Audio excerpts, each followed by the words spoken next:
what I would like to do is first with Rand draw a kind of informational content from this essay. I mean, it's kind of interesting anyway because of all the issues she raises and some of the claims that she makes, and there's sort of a lot of food for thought and maybe controversial ideas that we could argue about. But she starts with this little story of the astronaut who doesn't want to face reality. He refuses to ask three important questions. Where am I? How do I know it? What should I do? Starting with that first question, where am I?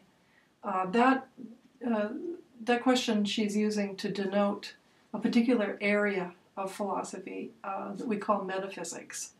And we could think of metaphysics as, I could give you kind of a definition, a speculative inquiry into matters that lie beyond the realm of empirical investigation. What does that mean?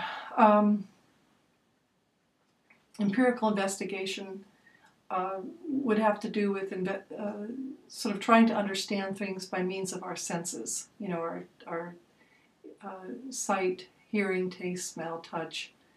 We sort of approach the world through our senses, and we seek to understand it that way empirically. So this would be an attempt to understand reality and matters having to do with reality that lie beyond empirical investigation. In other words, there's things that we can't really learn empirically about the world.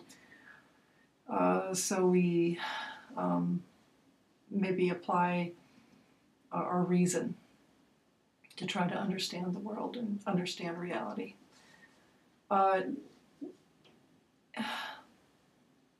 In asking the question, where am I? I'm not expecting an answer like I'm in 214 Eklund Hall. The answer that I would be looking for would be some sort of general description of reality as a whole, or the world as a whole. There's some pretty good examples here of metaphysical questions, and I think by going over these questions we'll get a better sense of what metaphysics is about. These are on page 3 of the readings. Are you in a universe which is ruled by natural laws and therefore is stable, firm, absolute, and knowable? Or are you in an incomprehensible chaos, a realm of inexplicable miracles, an unpredictable, unknowable flux which your mind is impotent to grasp? Are the things you see around you real, or are they only an illusion? That's an interesting question. Have you ever wondered that yourself?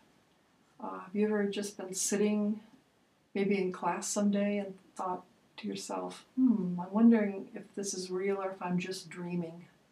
That's kind of a variation on this question. I remember my son when he was about 8 years old. We were driving in the car and he said, Mom, how do I know you're not a robot? And how do I know everyone else around me, aren't robots? And how do I know I'm not the only real person? Again, a variation on the question. Of course, I had to say to him, Eli, you don't really know in the strong sense of no. No, I didn't really do that to him. But anyway, you get the idea, right? How about this question?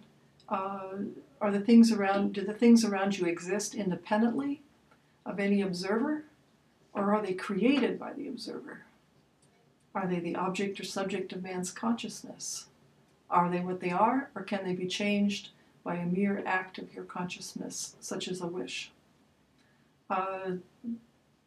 I guess you've heard the question, if a tree falls in the forest and no one's there, does it make a sound? That's kind of a variation on this question. I mean, how important to existence is the reality of an observer, right? Would things exist if there was no observer? I mean, that may seem like a strange question, but I mean, I've wondered about that. I mean, I've done this thought experiment where I think of, I imagine every conscious mind sort of blinking out, so there is no more consciousness anywhere in the universe. And then I try to imagine what the world would be, and it just, I don't know, it just seems like everything goes black. There was actually a philosopher, George Berkeley, we're going to be studying him further on, but he didn't think the world could exist unless there was a mind to perceive it. It was kind of an interesting metaphysical view.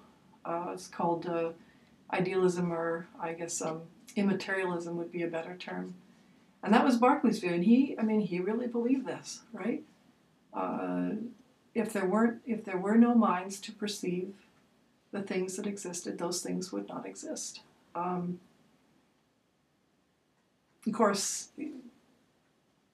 that kind of raises odd questions, like if, say, we're all in this class, we're all in a classroom perceiving the classroom. If we all walk out of the classroom, does that mean the classroom ceases to exist? Well, Berkeley actually had an answer for that question. I think it's ingenious. He said, the classroom does continue to exist because it is being perceived, maybe not by the students and teacher, but it was being perceived. It's being perceived all along by God, right? So it exists as an idea in the mind of God. Anyway, we'll get into that later. But that's all sort of metaphysics, right?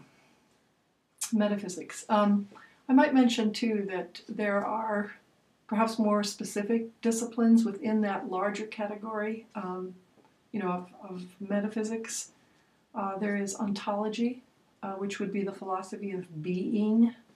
An ontologist would seek to identify the categories of being. Martin Heidegger was an ontologist. He wrote Being and Time, and he tried to, identify sort of the most basic, categories of being. So he was an ontologist. Okay.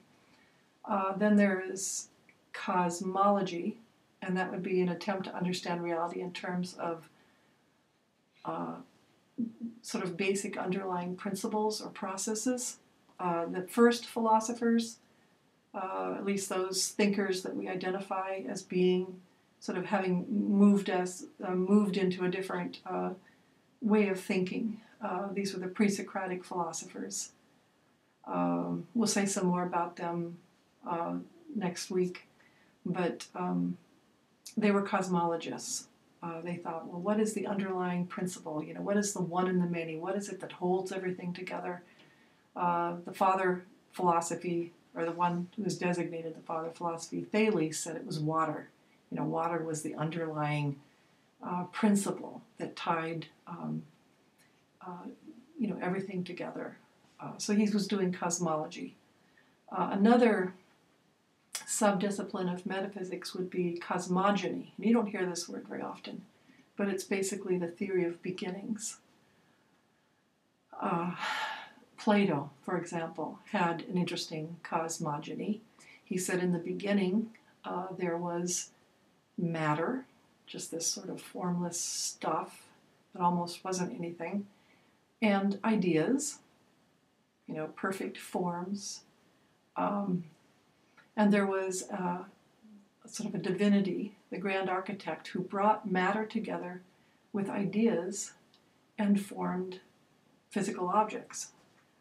For example, he brought together an idea of tree with matter and created individual trees that were all a little different from one another, but all had something in common in the sense that they were all sort of patterned after that perfect idea of tree or treeness. Okay, that was his cosmogony, his theory of beginnings. That's why everything was created.